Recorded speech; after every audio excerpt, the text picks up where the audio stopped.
Kia ora tātou. Aroha mai mo te wā o te, I was going to say o te ruru, but it's not that late, eh? It's only te kau karaka. It's not 3 o'clock in the morning. The old man is like, I know, karakia. I go, what time is it? He goes, te wā o te ruru. But nā, he pai, I ahua, te wā o te pō, te kau karaka ki Aoitepö.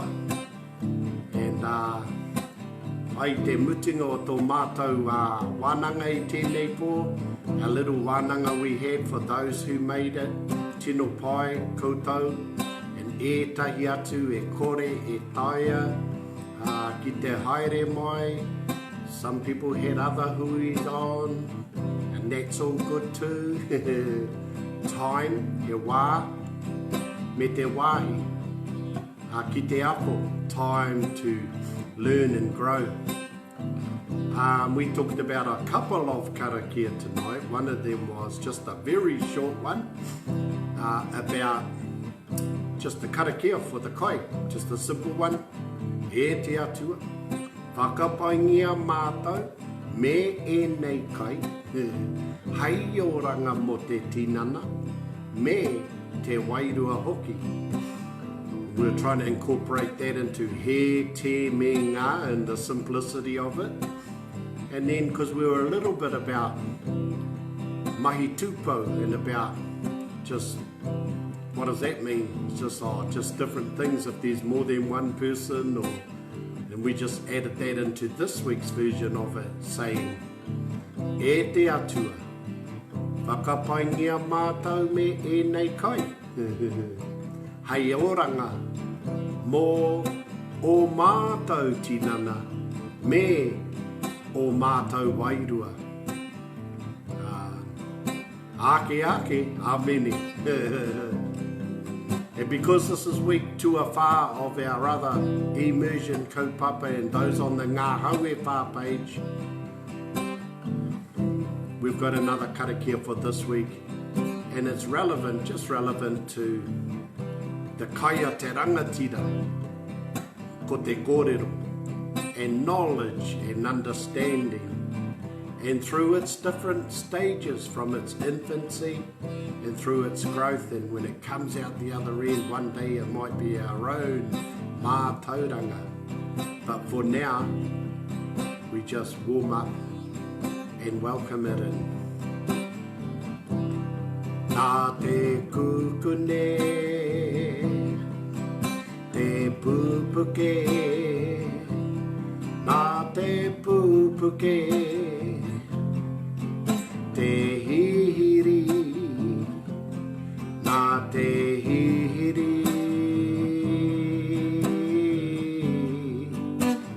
te mahara.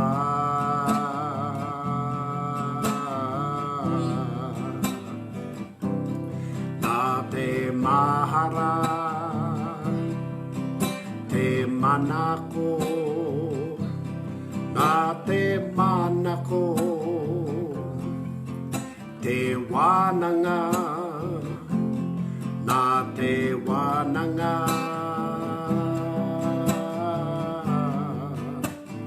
te mātou.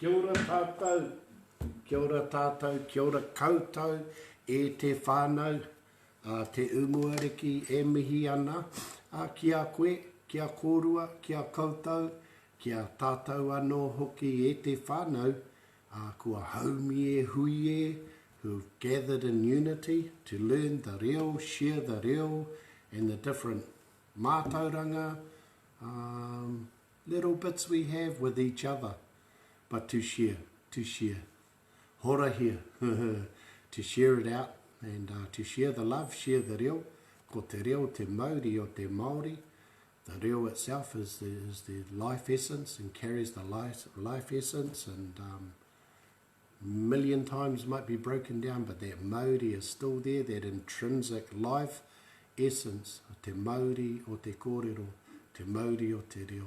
So nō reira, tēnā tātou. I'll try and make it a short one tonight, and you know what happens when I try and do that, it just gets longer. But let's try and crack into it. The first one was about just the simplicity of the karakia for some of the beginners with us. Just a simple karakia. We did other ones, a mihi to haumea tiki tiki, to different, to tāne, to rongo, to cultivated kai. We've had all different karakia this week, or over the last couple of weeks, for kai, pertaining to kai, having, or what other people might call grace, but a karakia for kai. And then this one's like, oh, even as kids we used to say that one, eh? You know, to be honest, as you'd think we used to say it in English first, because that's how I first learnt it.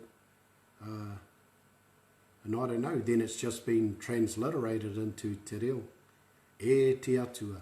But you know, be very clear and concise with that term of endearment to the atua, e te atua. Eh? Like, e kui, e koro, e tamaman. But e te atua, bless us, whakapaingia mātou, and these gifts, me ēnei kai, in order to be for hei oranga, mō te tinana, me te wairua, hoki, ake, amine. Hey, there's the simplicity of that, but for those who are learning te reo, to break it down, keep it nice and simple, even using that 3 times a day, unless you're on 6 meals a day, that's even better. The more you eat, the more you learn. But 3 times a day, 7 times a week, just imagine practicing that as a little gratitude for the kai, but the kai a te rangatira being your reo. So there's an opportunity to learn te reo just using a simple karakia. This week we just slightly changed it a bit. Grammatically I could get a telling off from the experts and the academic side of things, the academia, but I just feel to say, put a little twist on it now, and just because we've been doing mahi tūpau, meaning more than one, and plural, takirua, takitini. E te atua, whakapaingia mātou me ēnei kai, hei oranga, mō o mātou tinana, me o mātou wairua, ake, amine. Just a slight little change, but inclusive of plural, o mātou. Not e tō mātou matu i te rangi, but all of our plural, all of our physical well-beings and our spiritual and emotional well-being. Mō o mātou tinana, me o mātou wairua, ake, amine. Ka pai? So that's that one, whānau, that's that little one. Don't get too hung up on me if grammatically it could be a little bit in or out, or need a bit of tweaking. The point is to karakia, and to use karakia to be the kai a te rangatira ko te kōrero. That it's the karakia that gets you to speak, whether it's for food or hunting or planting or fishing, that the karakia is a good thing. And there's more than just that going on. It teaches us everything. It gives us, it's got haumarutanga, it's got safety, it allures your senses to be aware. It teaches children all those. There's a tikanga within the tikanga, and karakia carries a lot of those tikanga that is imbued within it. And in due course you'll know what they are. I don't know what they all are.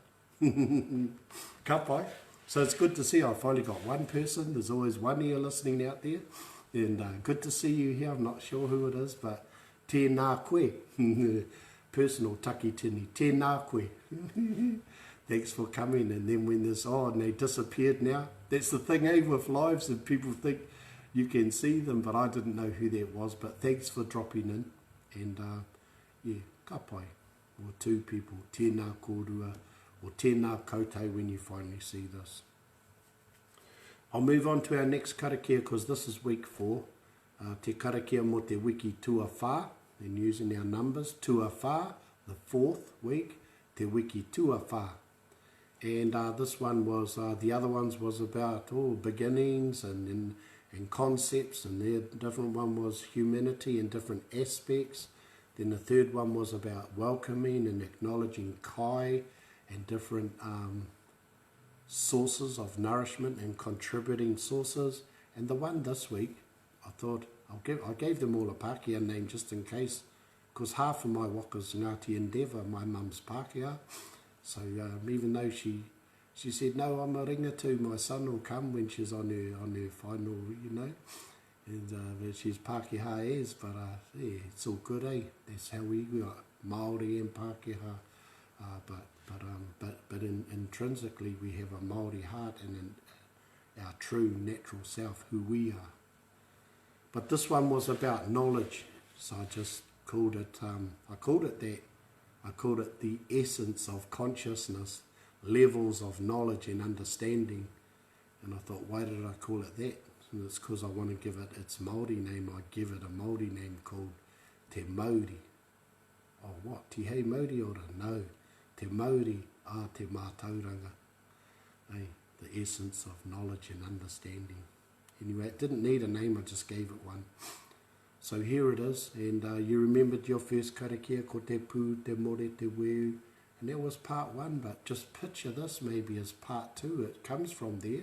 So once you know those words, te pū, te kune, te whē, and you got those sounds good, that's like the ABCs of te reo Māori, that one. But maybe this one is an extension of that, and now it's going to be about knowledge and about provoking thought and desire. Nā, as a consequence, nā. Who said? Nā wai. He hara nāku, wasn't me. Nā wai, then who? Nā te kukune. Remember you learnt in the first karakia that was about pregnancy, conception, form acquired, but it's about a formulative, a beginning. Nā te kukune, te pupuke. Then the swelling, like pukerua bay, te pupuke. Hey, picture your Māori bread in the cupboard and it's yeast and it's growing. Nā te kukune, te pupuke. Cool. But this is knowledge. Nā te pupuke, te hihiri. And even your rewina bread, it starts to bubble. Te hihiri. Bro, stop thinking of food. Nā te hihiri, and it's going, oh man, te mahara. Then it provoked the thought, te mahara. It's to do with the mind, te mahara. And then in your subconscious mind, you're asleep in all hours of the night, and something's cooking, an idea. Nā te mahara, te manako. And even in its own world, it has, like you and I, tūmanako, it has wishes and desire. And it desires to get out of there and grow. This idea, I've got an idea, I had a dream. Te manako. And nā te manako, te whānanga. It wants to have time to provoke thought, deliberation and discussion and have a whānanga. And nā te whānanga, bling, te mātou. And then from that short form, mātauranga, but te mātou. And they're all short part and parcel words of the bigger word and the bigger picture. But it all starts from there. So, and then even in its own world, in its own rewina cupboard, it's building momentum and it's gathering momentous impetus. Haumie, and it's gathering together. Huie, and here it comes. Taikie. And it fits for this karakia when you say, 'tis done in the mind. And now the body will follow. Cool. So that's my little fairy tale. So I can't even tell any pūrākau, so I just make my own little fairy tales up. You know, but in my own way that the reo tells me to share it with you so you can have a bit of an insight, not you know, just from my own perspective to help you understand the reo, help you imagine what it looks like, help visualize it, and then my thing is for you to to whakakōrero te whānau, to get you to kōrero. So just from the top, nā te kukune. So from a little beginning. Nā te kukune, te pupuke. Nā te pupuke, te hihiri. Nā te hihiri, te mahara. Nā te mahara, te manako. Nā te manako, te wānanga. Nā te wānanga, te mātou, haumi e hui e, tāiki e. So I share that with you.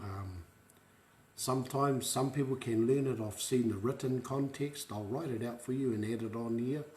And I've written the PDF. I've done that for you too. You can access that if you want to jump into our online wānanga. I have the eBooks there and all the karakia there, and also these videos. So there'll be about 4 different videos for this karakia. There'll be a visual, there'll be a tutorial, a better one than this. And then if you want to see it in the written context, it'll be in the back of the iiWānanga. I've made a digital iiWānanga for you. Half of it's got about 70 videos for all those karakia, and the other half is in a PDF, a printable document form, so you can print that off and do the written. But what I'm doing here is just trying to see you to visualize it, because I bet you could learn it. By the time I finish this video, you'll know it. Not only can you say it, but rather than read it off a piece of paper, and if you're not used to saying te reo, you'll say it like you always saw it and say it like that, and it could be wrong. So just come with me one more time. Nā te kukune. Nā te kukune. I was doing the other one. Te pupuke. Nā te pupuke. Te hihiri. Nā te hihiri. Te mahara. Nā te mahara. Te manako. Nā te manako, te wānanga. Nā te wānanga, ping, te mātou. Haumi e hui. Oh, I got it now. Tāiki e. Cool. For those who are joining me, why do I get you to do videos? And thank you for those who allow me to share them with others. It's to share te reo and to get you to speak. And I know some of them have got some mistakes in there, and I trust that the whānau out there won't give you a hard time, because you just take your time and you're learning. You're like me, we just learn as ngā pia o te wānanga. Ka pai? So if you make a video and want to send it to me within the wānanga, and if you say, Tiume, can you not put it up on Facebook and show everyone all my mistakes? I'll say, aye. And and I'll respect your confidentiality. But the good thing about doing the videos, whānau, is for you to see yourself. That's one thing, but it's good because it's a visual thing, and to help you, and you can hear yourself. And then rather than me, mā te he ka tika, you'll hear your own, oh, that didn't sound right. And you'll practice more, and you'll say, oh, I might delete that one and do another one. And that's good. And some people say, man, that took me 20 takes. And I went, well, tell me about it. Imagine how many I used to do, and I've done over 1,000 videos now. So I find it easier now just to do a live like this. And if I get it wrong, it's like, oh, aroha mai, wataku he. That's it. So there's 2 karakia this week, one in the immersion page if you want to do one there, a video just to help you with your kia tika rawa tōku reo, to help you articulate your reo. And then the other one, the one we just did there, Karakia tuawha. So I'll finish off with that waiata, and just imagine that waiata talks about the birth and the inception, the conception of that concept before it was a thought, an idea in your subconscious mind, and then it's provoked and it comes as a thought. You wake up and then you say, oh, I just had an idea. Nā te mahara, then it's like, oh, now I've got the desire, te wānanga, te manako, and you've got a desire to go and join another wānanga, or even have your own wānanga, the time to study. And nā te wānanga, te mātou, then you know what you're on about. Kei te whai? Cool. So help me sing it, and then that's us. That's a wrap for tēnei pō. Tried to keep it for 5 or 10 minutes, but it's not going to work, eh? Nā te kukune. Nā te kukune. And try and bring your voice up. Te pupuke. Nā te pupuke. Te hihiri. Te hihiri. Nā te hihiri. Nā te hihiri. Mahara. Te mahara. And the waiatekinaki will help consolidate it for you. Nā te mahara. Te manako. Nā te manako. Te wānanga. Te wānanga. Nā te wānanga.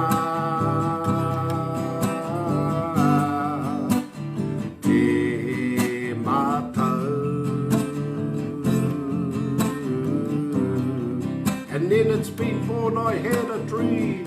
And there's going to be, oh no, there's twins, there's mahanga. Here comes the next one. Sing it sweeter. Nā te kukune. Te pupuke. Nā te pupuke. Te hihiri. Nā te hihiri.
Tēnā tātou i ngā pia o te wānanga, he karakia tēnei, he mihi hoki ki te mātauranga, karakia tua whā, the essence of consciousness, te Māori a te mātauranga. Nā te kukune te pupuke, nā te pupuke te hihiri, nā te hihiri te mahara, nā te mahara te manako, nā te manako te wānanga, nā te wānanga te mātou, haumi e hui e, tai ki e. Tēnā koutou, pō Māori e, kia pai tō rā, kia pai tō pō, have a good day, have a good evening, have a good week. Let's enjoy what we have in front of us. Love to the whānau out there, love to the All Blacks, but lots of love to the Argentinian. I'm so happy for them. It's their time in history to have a turn, and I'm so actually happy for them. Oh, aroha to our whānau, but aroha given deserves love returned. Aroha atu, aroha mai, and I'm so happy for the Argentinians and for what they've been through and endured through this year of the COVID, and it shows you what passion can do. Passion, and to come from the kore take, to have nothing, but out of the kore come everything. Out of kore o te korenga, we have unlimited potential. So unlock your potential this week, whānau. Kiimai Māori, Aoitepö, and celebrate your absolute uniqueness. And I'll see you next time. Pō Māori e. Ngā. Pō Māori e. Come on.